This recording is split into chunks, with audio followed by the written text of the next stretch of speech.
What's good, everybody?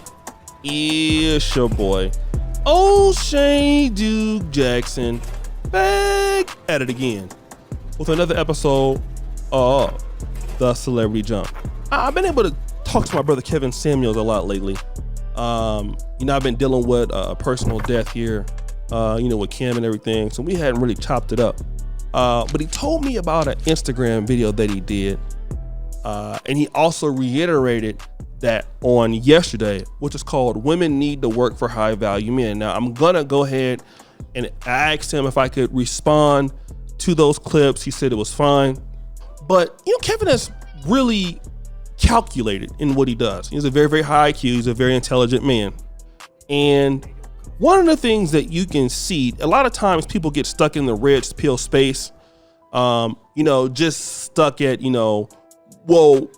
here's women doing stupid things, compilations, or here are simps doing stupid things, compilations. And you see that kind of content that kind of, oozes out on social media, which I like it. Hell, I would do that myself. But the difference between, I would say, guys like Kevin and everybody else is that Kevin keeps the conversation moving toward a solution. His content is very solution oriented, okay? And this video yesterday was called Women Need to Work for High Value Men. And we had a conversation about this, and he was saying, listen, if you are a man and you're able to have ownership of something, my woman is not gonna work for anybody else. My woman is gonna work for me. I don't want her working for the system. I don't want her working for the white man. She needs to work for me or work with me. If she's still working with me, she's still working for me. And we will build our wealth together instead of her working for somebody else.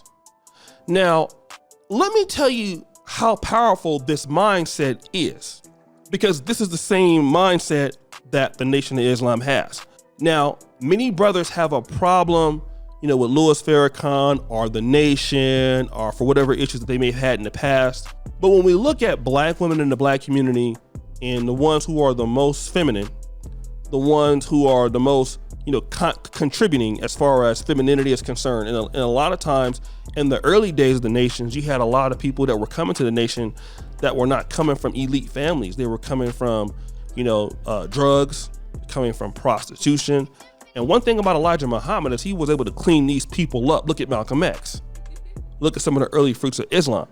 But the one thing that the Nation of Islam has always been able to do is to try to keep themselves and their operations separate from everything else. And so the women that choose to be in their community honor these men because of the systems that they have built.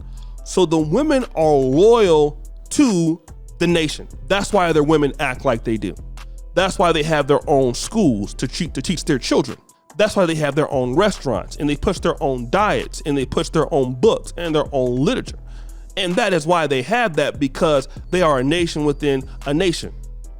And then yet when we look at black men, and I'm just using my own interpretation of this because I don't want to take so much of what he said, because I want you to listen to what he had to say.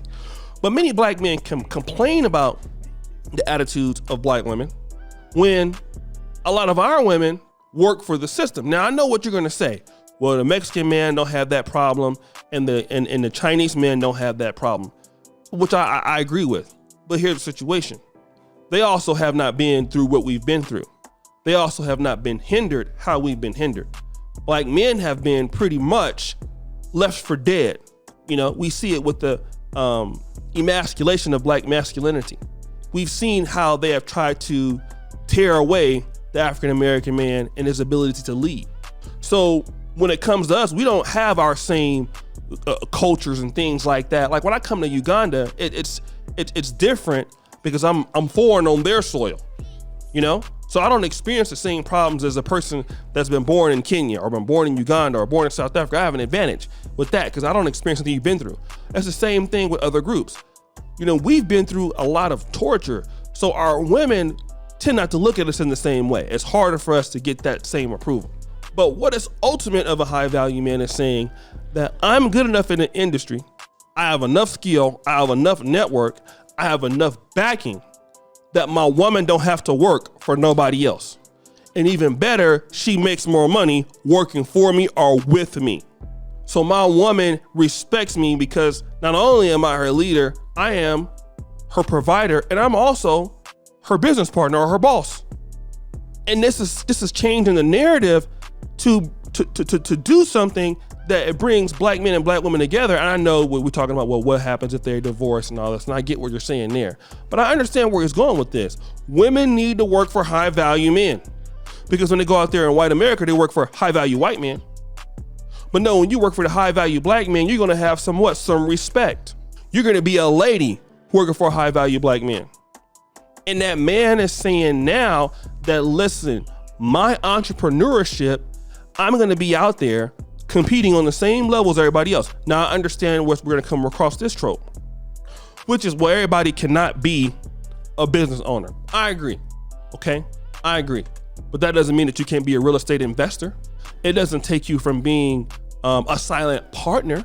It doesn't take you from being something like that. There are other ways that you can do business without having to, basically be a business owner, but something else that makes you so good at whatever you're doing on the side, be it real estate, be it Bitcoin, be it whatever that it is, stocks, being whatever it is, a service that you sell, a consultancy that you do, something that you're so good at, that you're so high value, that your woman is a part of that because you have the industry, or you're inside of a network that makes money.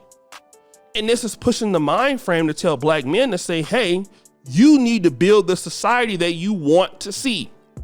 So you're building what you have, and it could be whatever you want. It could be black women, or you want to deal with non-black women, whatever it is. But you build what you need to see, and you give people a reason to do things for you, to do business with you, such and so forth. And when you're able to do that, here's what you get. I think that it's wonderful, okay? I really do. Because the thing about it is this: a lot of black women lose respect for black men for the fact that they feel that you don't own anything, or you don't have anything, or that you're not capable of doing anything. But now, when you say you want to work for me, you want to be with me, now I can put you on trial, all right? Now, I know what you can do in the bedroom, I know what you can do in the kitchen, but what do you do as far as bringing money to the table for us? What is your commitment to the business that I'm in? Or what is the commitment to the business that you're in? Whatever it is that we're doing together, this is what you need to be doing to be here. And it's a power grab. A lot of brothers might not be able to get it.